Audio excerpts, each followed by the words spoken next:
everybody, and welcome. Thank you for joining #No Limits. I am your host, Shelly Kino.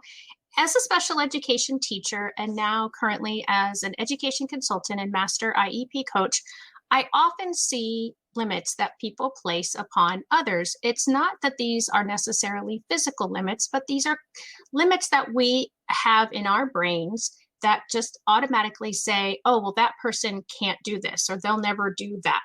And I bring this show to you because I am trying to change that perspective and give as much exposure to all kinds of different people who have had limits placed on them, but who have bust through those limits. Ophelia tells us in Hamlet that we know who we are, but not who we may be. And I do not believe that there is a better example of that than the caterpillar turning into the butterfly. We often don't see the beauty that's within by only looking at the outside. And the caterpillar has to literally dissolve itself and reform itself into a butterfly. And then the butterfly has to struggle and fight to get its wings strong enough to get out of the cocoon in order to be able to fly. That is no easy task, and neither is breaking down these limits and busting through these limits if you are someone who's had these limits placed upon you. I had the privilege and honor of going through a few-week course with Matthew recently, and I got to know him a little bit and felt like, he is definitely a caterpillar who has turned into a butterfly, and I wanted to share his story with you. So Matthew, thank you for being with me today, and welcome. Thank you. It's a great pleasure to be speaking to not only the UK public but also the American public. So nice to speak to you all. Thank you. Yeah, and some of you that have watched my show before, I think I've mentioned that I lived in the UK for 3 years, and I told Matthew before we started, I said I won't do it on purpose, but I may throw in some British terms that I remember, or I may start to mimic the British accent, so you guys can laugh at me if I do any of that sort of stuff. But so Matthew, tell us about yourself. Tell us what your childhood was like. My childhood was fantastic in the house. Definitely. I'm the youngest of two siblings, and yeah, I'm quite privileged to have been fortunate to have to be with a family who are very loving, very caring, and just very just brilliant to be around. And yeah, they from a young age they knew that something was different about me. They just couldn't put their finger on it until I was about 10 or 11 years old, and then it was by that point I was diagnosed with mild autism and Asperger's syndrome disorder, or what they now call ASD today. Right. So, but, sorry, go ahead. No, please continue. Well, I was just going to ask you what the British school system is like, because here in the United States, we have a federal law that guides how we are to incorporate our kiddos who learn differently into our public education system. And I, having lived in the UK, I did notice there's some similarities, of course, between the schooling systems, and there's some differences in like the ages of what's expected, and as far as when you have to determine what you're going to do with the rest of your life. I feel like you guys do that a whole lot younger than we do that here in the United States. But I mean, I think pretty much, you have your schooling every year, and so how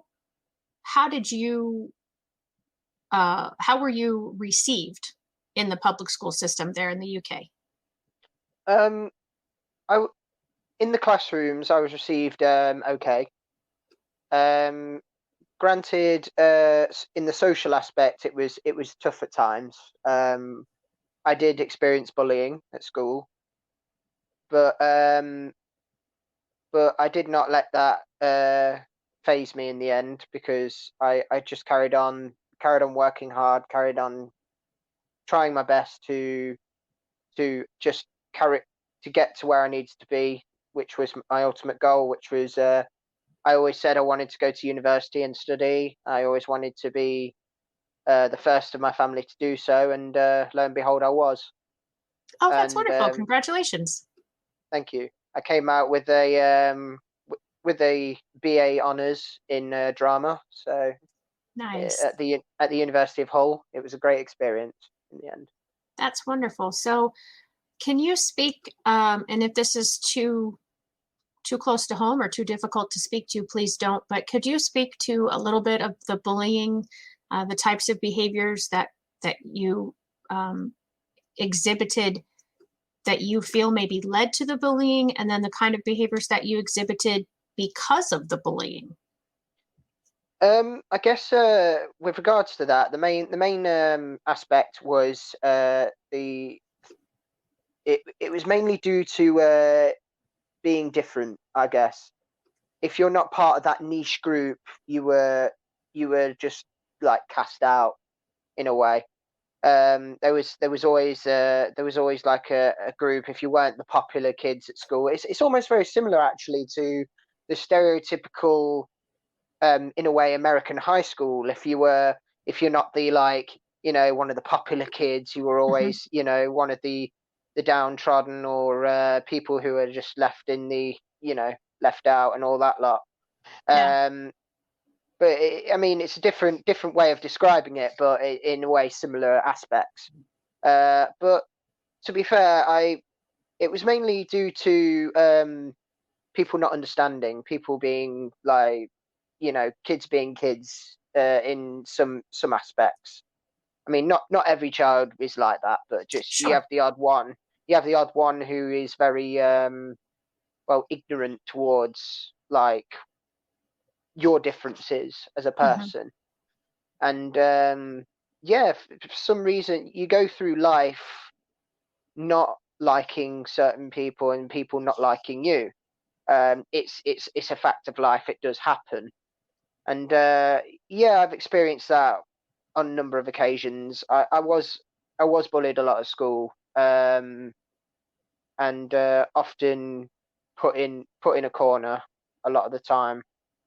Um, just just being it's just being different. It was hard. That was the hardest part about it all. I think it was just because I thought differently to others, because I guess it was just yeah, just really, really difficult to adapt and get on with a lot of people. But funnily enough, a lot of the people who some of the people who used to bully me at school are actually on my I actually talk to them now sometimes when I see them around. And uh, yeah, granted, I don't see them a lot. It's not Sure. like they're like in my besties or anything like that. You just see them now and again, and you just say, "Oh, you're right, you're right," and then Yeah. just like talk about life and all that lot and everything. Yeah, these things do happen though. It's because I suppose in a way it's because uh, people had the freedom of, you know they don't have the realities of life coming into their lives at that point. So they're going for education. They're not worried about the world stresses and all that lot. But I guess now that the real world's hit them, they've grown up, and Yeah. now they're the parents, and now they have to set an example and all that lot. And that's what I think's happened. Really, a lot of them have become adults themselves and have realised, that wow, we're the ones now that have to set the right example for our youngsters to be good at school and all that lot. You Right. know what I mean? So for some people that would be tough. For other people, that they've got on with it. And yeah, I mean, it's good to see that things have changed now for them. And I so appreciate your compassion because, as you said, there are some people that would not have gotten through that or been able to carry on after those situations, and to be able to be friendly to the person or persons who did this to you. And I think you're right. I think a lot of children are curious, and maybe because they don't understand the differences, it makes them uncomfortable, and therefore their way to react to that is, to make fun or to bully. You mentioned though that you were put in the corner. Did you mean that literally? Oh no, no, no, of course not. Okay. No, no, no. It's just a figure of expression. Yeah, yeah. Okay. By put in a corner, I mean I'm like I just felt like I was the outside looking in on that friends list. I wasn't one of those people who was, with the big crowd and all that lot. So I was always one of the outsiders in a way. Yeah. And That's just what it felt like at the time. yeah.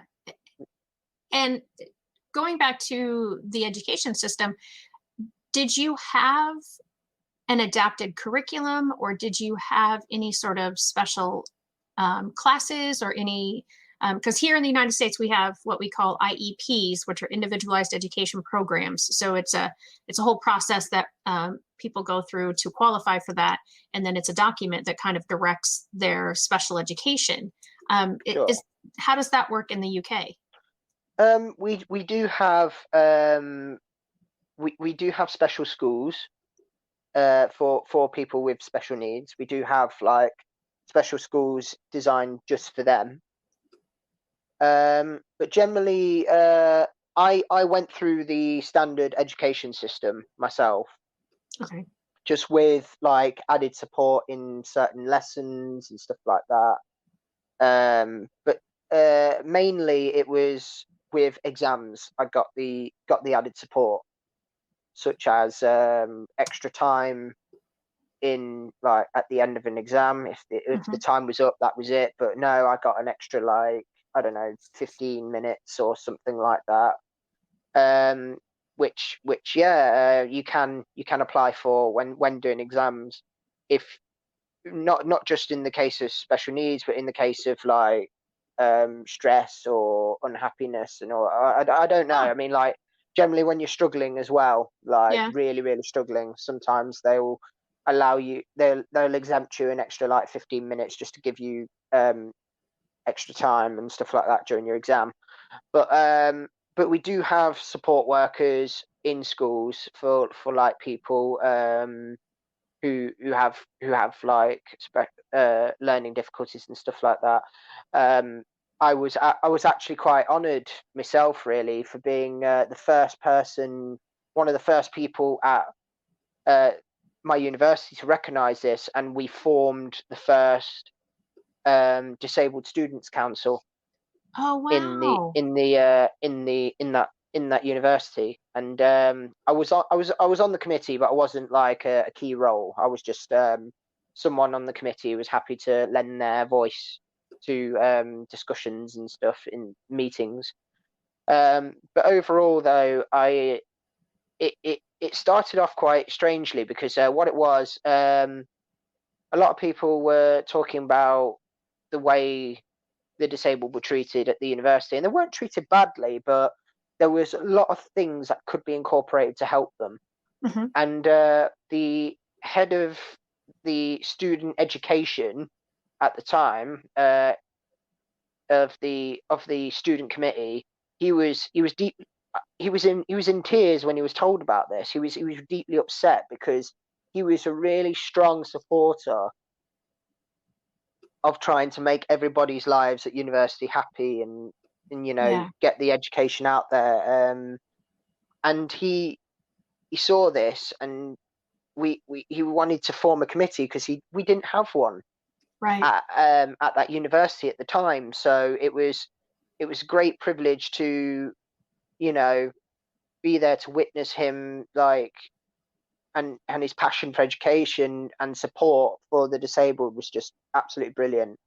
Yeah. um So yeah, no, I really do thank this person for forming it, because he was a good chap. I'll give him a shout out. His name's Chris Marks, and that's a shout out for you, my friend. Thank you so much for everything you did at that university. You're a legend.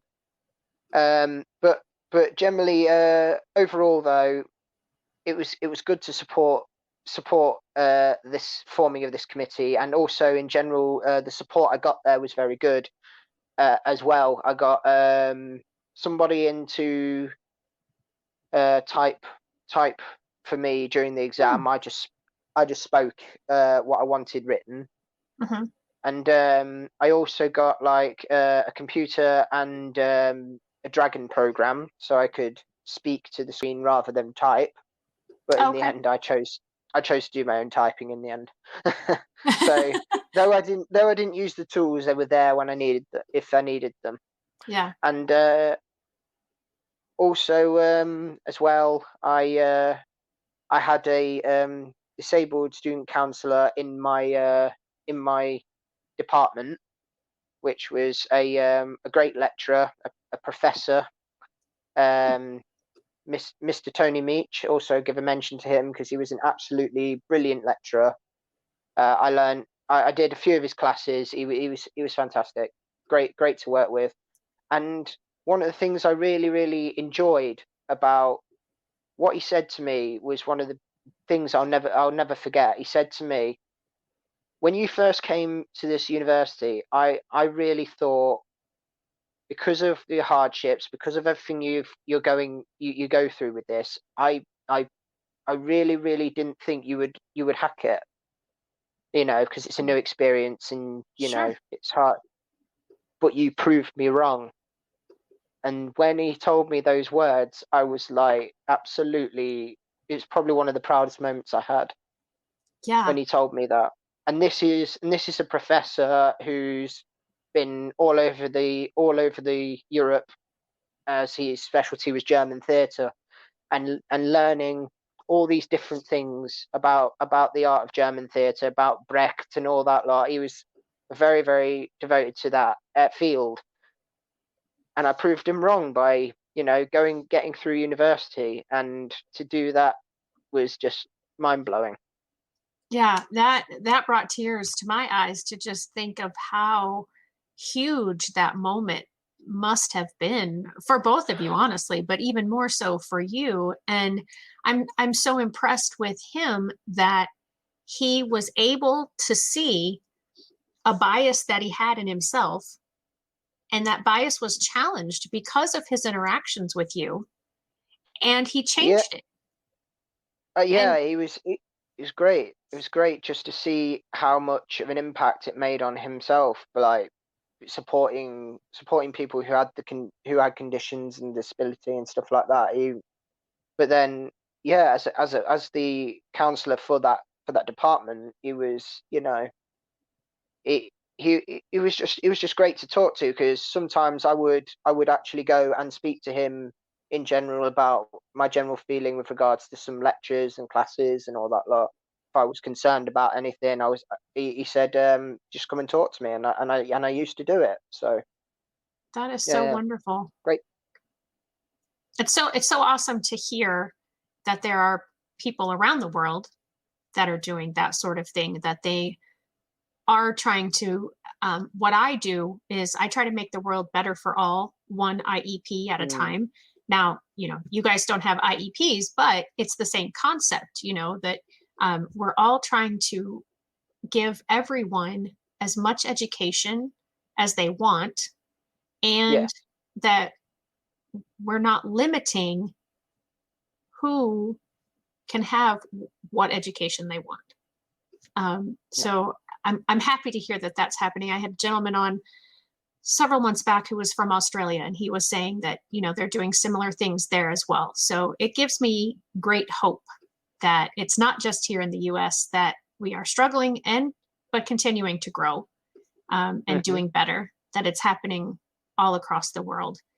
So yes, can you be a little more specific? Um, about I'm trying to think of how you described it, your differences, basically. That's not the word you used, but um sure. that when you were a child, you said you were just different. So like, was it behaviors, was it characteristics? And the reason I ask this question is because I feel as parents we do a disservice to our children when we don't directly instruct them, hey, if this person has a little bit of a different walk, or they have a little bit of a different speech pattern, or they don't have eye contact, or whatever, whatever the differences are. If we don't directly teach them that those things are okay, then they think that there's something not okay about them. And so that's why I'm kind of wanting you to explain some of those different things that were about you that you said just, put you in the corner, and that your family even knew something was a little different. Yeah, okay. With regards to that, no, I agree. A lot of it is definitely behavioral, but at the same time, you just have everybody's different. Everybody Mhm, has different traits. mhm, Um, it's the same with people on the spectrum. We all have different traits. mhm, No one spectrum is the same. Everybody has different levels, different um, different traits, such as one of the key ones that I don't have is sensitivity issues. So sensitivity to hearing, mhm. to direct sunlight, various things. Or am I thinking about vampires here? No. Anyway, Maybe yeah, both. maybe, but no. My key ones, if I'm going to be honest, the key traits that I have that I know isn't typical neuro thinking is the way to respond to the way to respond to people's reactions. Sometimes I still do sometimes struggle with that, such as how to respond to someone when they're joking, respond to someone when they're because everything to me is very sometimes it's very black and white rather Mhm, than grey. mhm, It's either good or bad. There's no middle ground. I always used to think like that. mhm. Either somebody was doing something that was wrong or right, but in the middle, you don't give them a chance to explain that you're either wrong or you're right. But there is Okay. always this middle ground. No, I'm getting better at noticing it now. I mean, don't get me wrong. It took me a lot of years to figure out that there is a lot more to reasoning rather than just black and white Mhm. and stuff like that. It is pretty much there is this grey line where people have situations within their lives that they just can't control and stuff like that, or some people have reasons for doing the things they do, but we just don't see that. We just see you know oh, they've done this, Right. that they must be wrong, rather than that. But I mean, that's one of the key ones, just trying to figure out how to respond to people who do things they do, Yeah. um like jokes and stuff like that. I mean, I'm getting better, but it's just sometimes I struggle figuring out what's wit and what is someone being serious. Right. like Yeah. like And what we call banter. yeah, yeah. Mm, And so when you would think that someone was wrong, mm. what sort of reaction would you have to them? It depends on the severity of what they did. If it was just like a simple, I don't know, if it was just a simple somebody, bumped into somebody and not said sorry, I'd just be like, ugh, really? Yeah. Typical. But if someone like hurt somebody, or like, I don't know, or did something that was wrong, like a criminal act or something like that, I would be like, how could you do that? Right. That's just wrong. That's cruel. Right. Um, how do you respond when someone is giving you advice that you haven't asked for? Or, I mean, you said that your degree is in drama. So I'm Sure. sure as a performer, there will be people who won't like something about your Mm. performance. Um, how do you deal with that? At the end of the day, you just most of the time I take it with a pinch of salt. I mean, deep down inside, I will. It does affect me sometimes. I'm not gonna lie, especially when it comes to like auditions that you failed.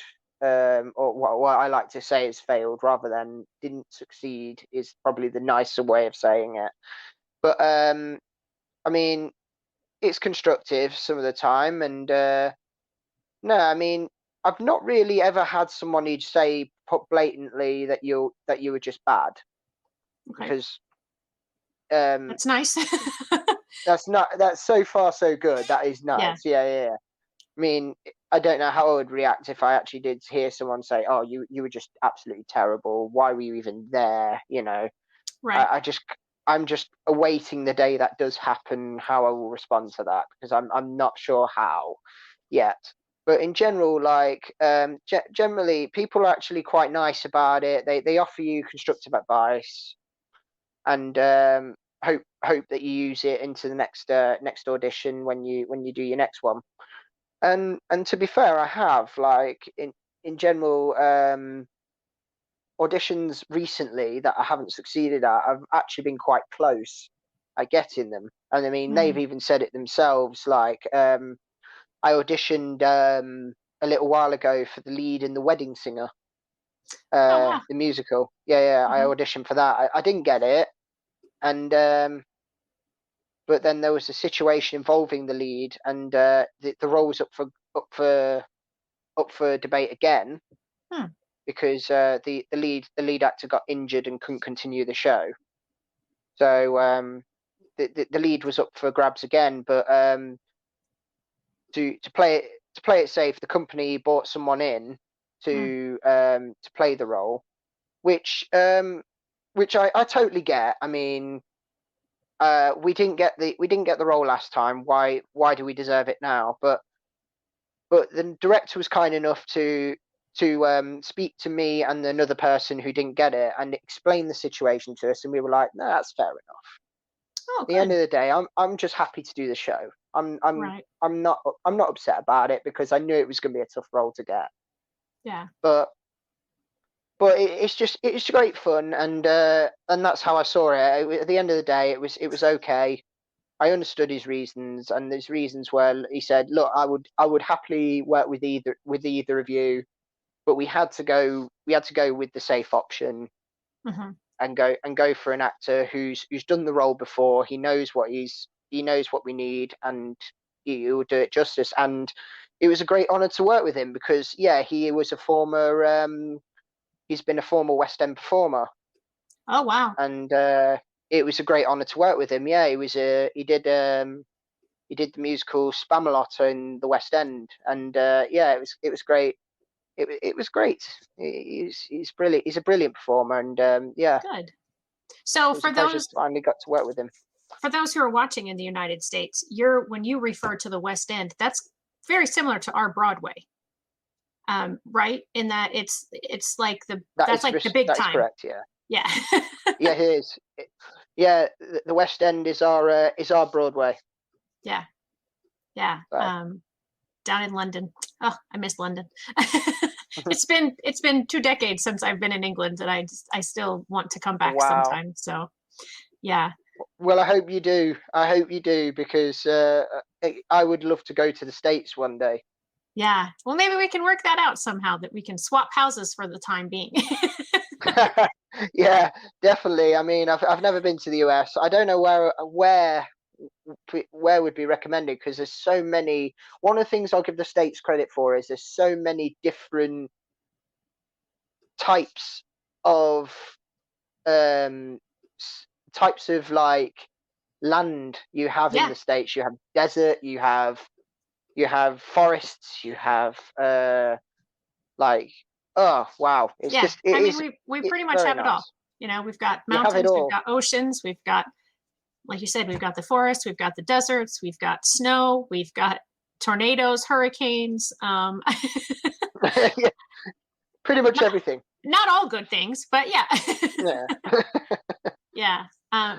The cold, that's the thing. Like today, right now, it is, and I was gonna do the conversion. I think it's about 34 here. Yeah. So that's like 80 Fahrenheit, but I think 34 is approximately what it is, 30, 30. somewhere in there, Celsius. It's warm where I am. It's warm. Yeah. I'm basically in the middle of the country.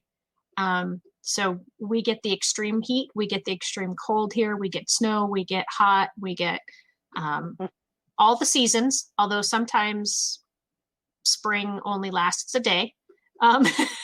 Because it'll be really cold and then it'll be nice and temperature wise and then it'll be super hot. But yeah, so yeah, it's a beautiful country. I'm sure I'm a little biased, but yeah, I mean, there's so many things to see in this country that I've never seen. So, it's kind of like, okay, do I go overseas or do I drive to the places here where I haven't already seen? But so sorry about it. We just kind of digressed there. So let's get back That's to fine. your so the acting that you do, is that Sure. your main income or do you have to have another job? Yeah, my main income is I work as a labourer at Okay. a waste transfer site. That is my main job. Okay. But my biggest dream will always be to get into the business somehow, into Hmm. the acting business somehow. I'm working towards that, and hopefully, eventually, it will happen. But for now, I'm content with acting my way through 50 or 60 odd tons of waste every day. So yeah, it's all good. Yeah. Yeah, you can just pretend that you're somebody else when you're doing that, I think. Yeah, yeah. Yeah. It's okay. The job's got its perks, Yeah. So definitely. do you ever find in the workplace similar Hmm. situations to what you found when you were a child where maybe someone is joking, but you don't find it funny and so therefore you feel like you don't fit in with the group at the moment, or B, that people don't understand your, I mean, you said you're starting to be able to see the gray in situations, but you're still pretty much very black and white in situations. Do you ever find yourself in either of those situations now? Not as often now as I would have like a year ago. I'm a little bit more content with the group because I've like got to know them a little better and all that lot. And they are a good bunch. They Good. they love their banter though, and it's Yeah. and they sometimes I will admit I do think sometimes think, oh, okay, are you joking, are you not joking, that sort of situation comes up quite a lot, Yeah. and I have to get clarification sometimes, but other than that it's all good. It's all good.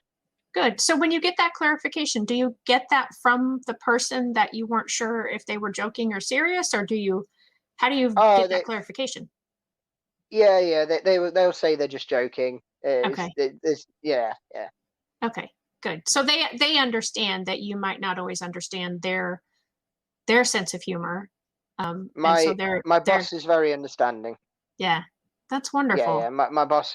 My boss is a very understanding chap, and he really has helped me through a lot of situations. So the social thing, I know, I know many people who have autism or autistic tendencies or on the ASD spectrum, or and many of the people that I know have Hmm. that social cue, or that the ability to read a situation, is a difficulty for them. So you've said you've gotten better about it. Did you get help from someone? Did you, like, how did it suddenly become, oh, okay, I get what they're doing now? I mean, how did that process happen? I think if I'm going to be honest, a lot of it was through conversations with my mother.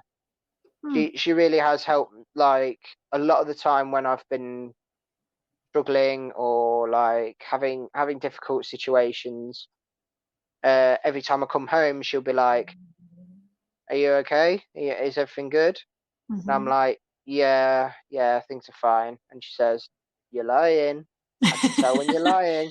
Moms Mother's know. intuition. Mother's intuition. Yeah, Yep. exactly. Yeah, yeah. And oh no, she knows when I'm not a happy chap, and she will always get it out of me, no matter what it is, Yeah, because it's a mother's love for a child. That's what it right, is. right, absolutely. Well, that's wonderful. I'm glad to hear that your mother recognized that and was able to take the time, and that you were able to learn from it and then apply it, the next time a similar situation came up, because no two social situations are exactly the same. So our Mm. societal norms or rules are not easily applied every time. So it's being able to read the situation and know the person, maybe, or persons that you're interacting with. I think that definitely would be helpful. And so I'm that's just something I've always found really interesting, with, like I said, the people Sure. that I know that have that, is just trying to figure out, how can I help them do okay in those situations, because I don't want people to be bullied because they didn't No. understand a joke or they didn't understand a situation. And I think that's also where that comes from too, is, people,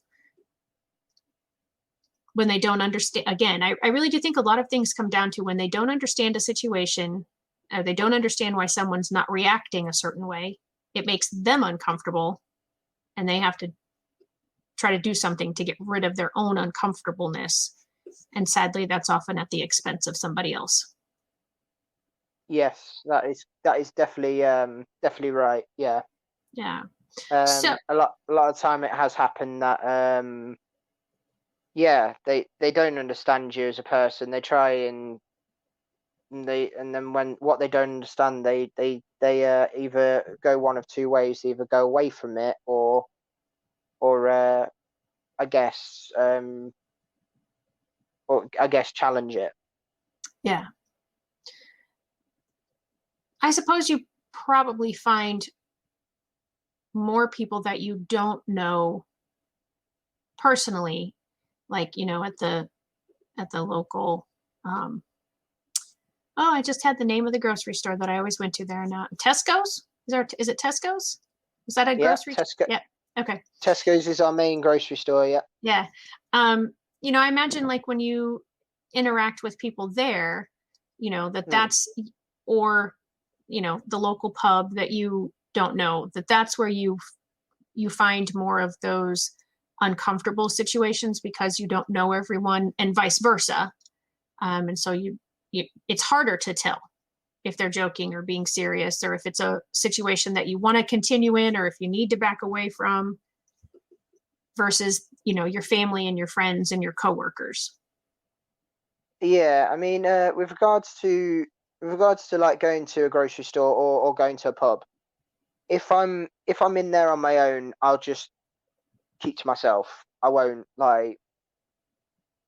speak to anybody except the people I'm interacting with, like the checkout lady or the bartender or someone like that. Hmm. Usually I just usually in those situations, if on my own in a place like that, I'll just stick to myself, like, and until someone talks to me, and then I'll happily speak back. Yeah. And unfortunately, sometimes that's even perceived as, I mean, as long as you speak back, it's probably not as perceived this way, but, oftentimes, because of the maybe the fear of having a wrong interaction, people don't interact at all. And then they're thought of as being standoffish or aloof or a snob, or, and it's that assuming Mm. what someone is going through, or the reasons behind their behavior, that, drive our thoughts. Um, so we were talking before we went live about, some upcoming drama projects that you are possibly going to be in, or are in, or you started and then you're like, wait, no, I'm going to wait till we get on air. So now's your chance Sure. to tell about that. Right. Yeah. The key ones I'm working on at the minute. There's two main ones. Well, actually, there's quite a few actually, but I'll go through them I'll go through them quite briefly. The main ones that I know of, one of them is currently slowly being released.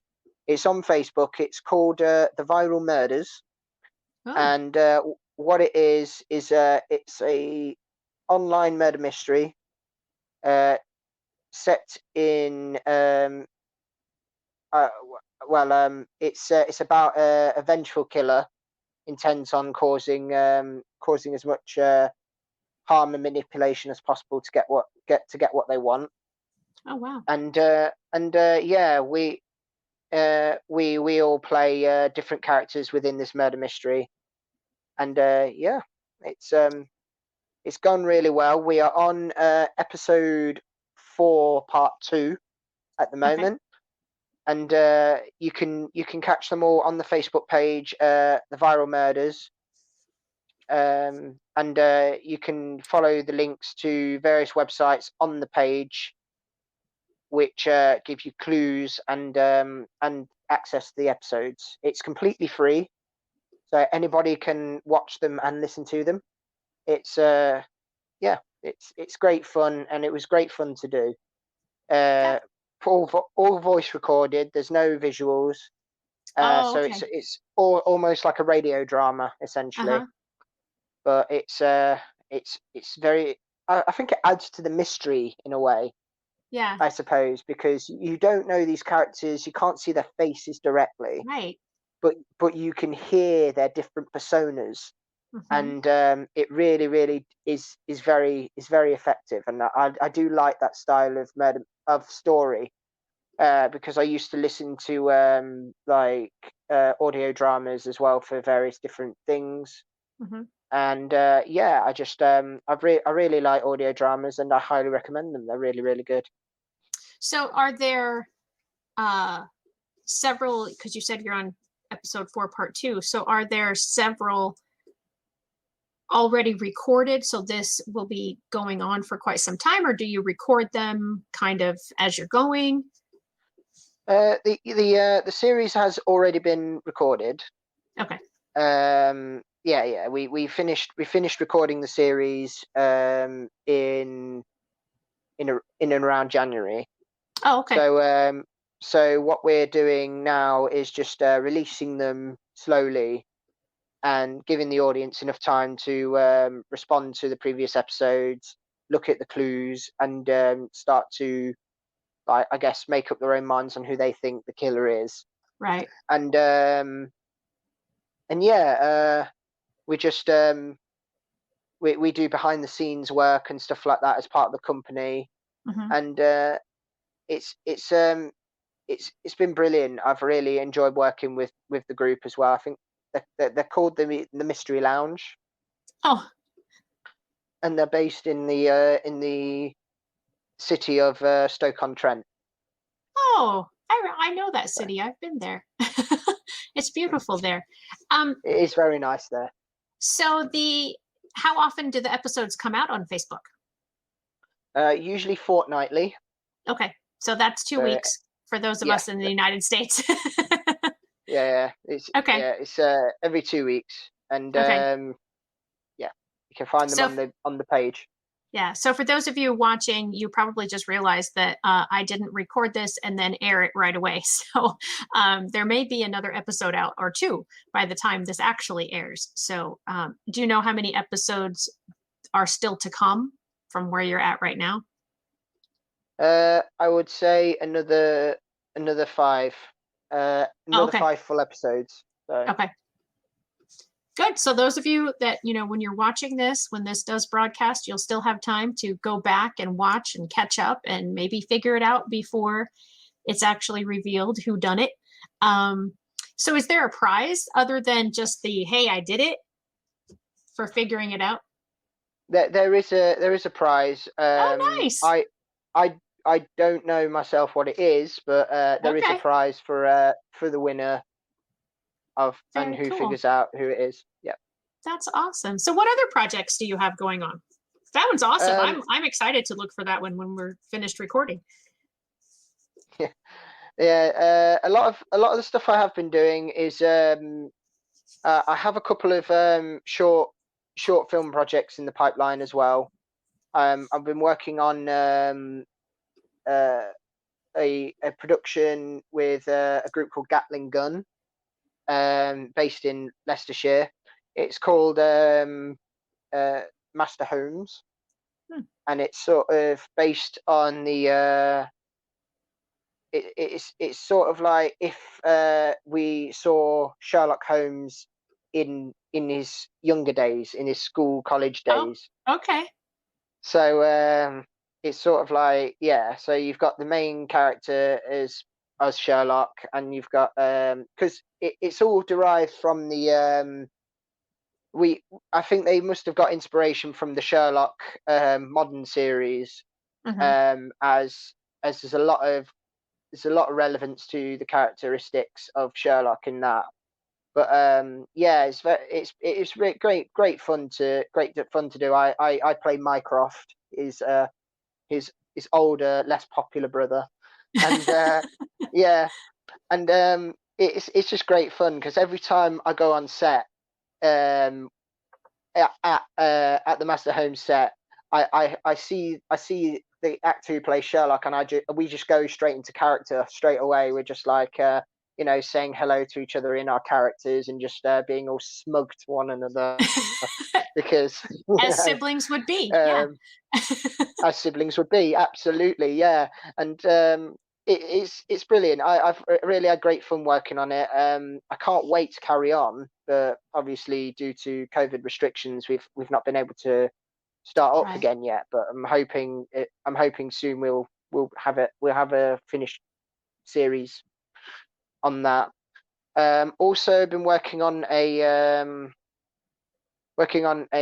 original story somebody made called Duskman, um, which is quite similar to Batman, but just a Okay. different take on it. It's sort of Uh-huh. like we're looking at the psychological aspects of somebody through the use of superheroes, and sort of like he's like one of those rock stars who's falling on tough times and stuff like that, and he meets this girl and he's like trying to be the perfect gentleman, but situations in his life keep making things awkward for him, and he feels the only way he can resolve this is by going into his head and being this character not who's based on who's okay based on Batman. I can't deny that. I mean, I can't deny that a lot of the Yeah. characters are based on like on Batman and all that, but Uh-huh. it's great fun. It's great fun to play in it, and the director's a very very fun guy, and yeah, it's just brilliant to work with these different groups. This group is alongside with a group called Glen Allen McPhinney Productions. I recommend their film The Rockman, which Okay. is actually on Amazon Prime. If you got Amazon Prime, you could. Hmm. I think The Rockman's still up on that. You can find it. Okay. It's a three-part series. So yeah, I'm sure you'll enjoy it. And I'm also working on a play with a group called the Thringston Pantomime and Drama Society, which is also based in Leicestershire. We're doing a play soon called Surprise Package, which was written in the 70s by, hang on, I've actually got the book up here. Samuel French, actually, yeah, who's a famous playwright, and the book Surprise Package by Duncan Greenwood and Derek Parks. It's a farcical comedy for 4 men and 7 women, and it's called The Tinsley Package Holiday Proves to be an even greater change from Blackpool than expected. I'm reading off the back of the blurb here. Yeah. To start with, it seems young Ron has persuaded his father to book the same hotel as Gloria, the girl Ron loves, despite the disapproval of her mother, who also turns up. Everyone becomes involved in general misunderstandings. Trousers and teeth are lost in awkward circumstances. A storm at sea brings both tensions and floods of water through the roof. Havoc is wrought in the hearts of both Gloria's mother and Alfred's sister-in-law by Hergrotz, and the Yeah. final surprise shatters everyone. So yeah, Wow. That does so sound interesting. yeah, so it's a farcical comedy, and it's great fun. I got to play the role of I'm playing the role of Herr Grotz, who's Okay. a German tourist who goes to the place, and yeah, it's good. It's good to put on that German again, because I had great fun playing Franz Liebkin in the producers, so I had Oh, great fun wow. with the German accent. It's great, good times.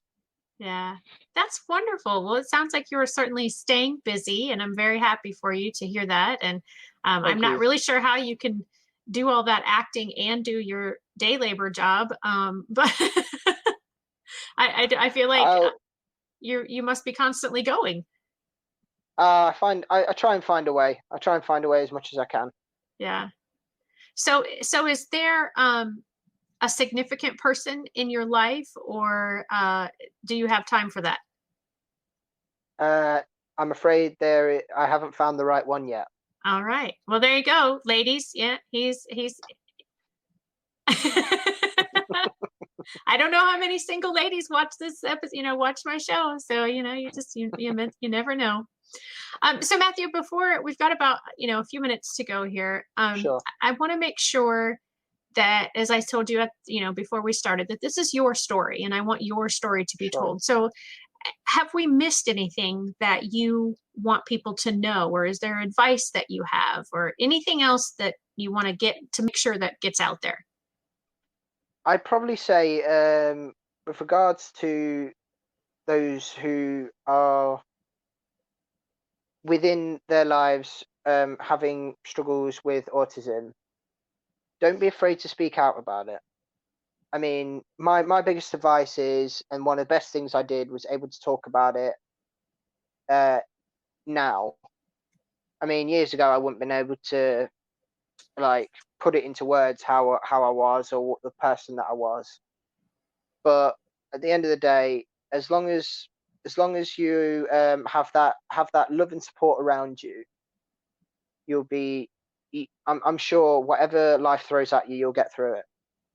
So please don't be afraid to talk about it.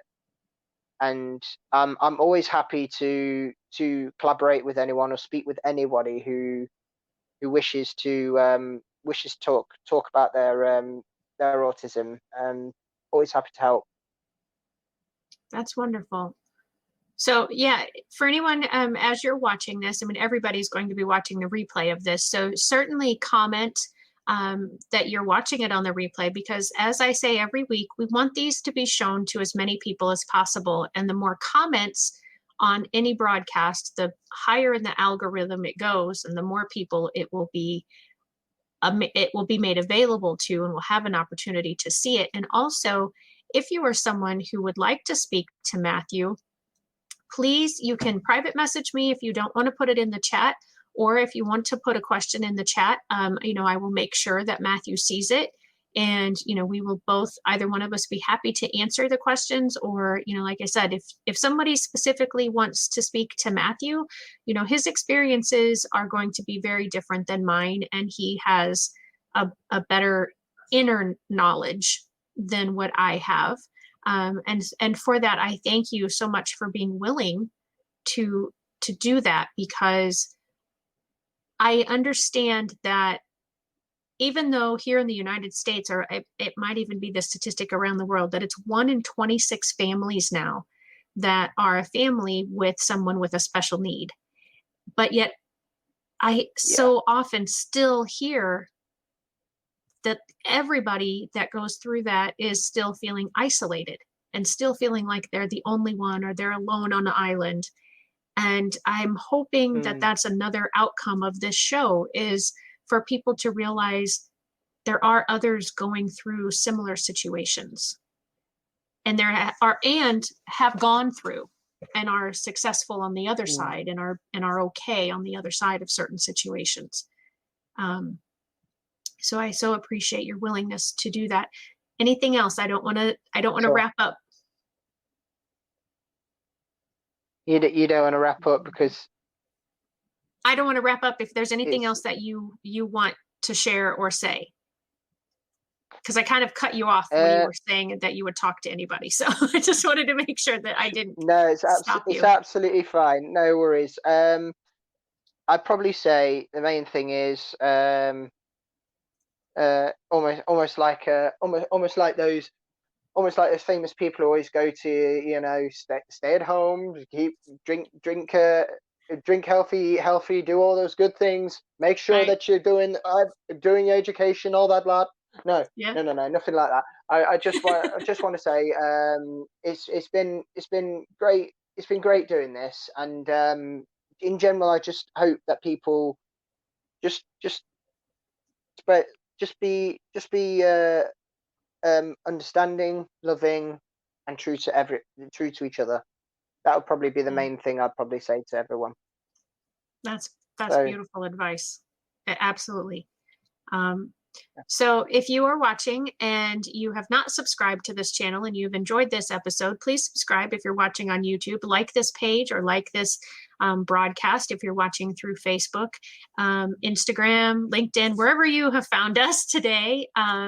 We need your support in order for us to continue, for me to be able to continue to bring this out to you. This is a non-paid service that I do, or service. I don't know that's the right word, but I don't get paid for this. Is what I trying to say as confused as possible here, apparently. So, but yeah, make sure that you're sharing these videos. You're telling your friends about them.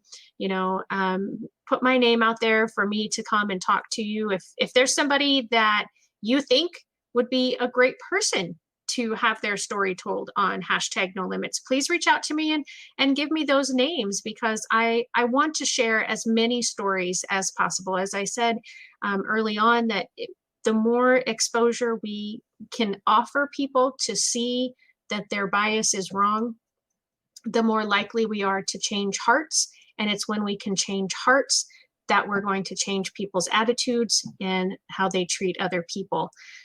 If you're somebody in the special education process right now in the United States and you would like to receive a free IEP checklist, you can certainly go to my website, shelleykino.com, and it's right there on the front page where you can just fill out a form and it'll instantly be sent to you. If there's any way that I can help you, as an educator, education consultant, I'm happy to come into the schools. I'm happy to work with you as individual families, and just make this whole process better. And as I mentioned, just continuing to make the world better for all, one IEP at a time. Matthew, thank you, thank you, thank you so much for being here today. It's been a great pleasure to get to know you even better. thank you. And I so appreciate, I've loved just not just getting to know you, but also hearing the English accent again, because I do so miss that. But thank you all so much for joining us, and I'll see you next time. Thank you very much.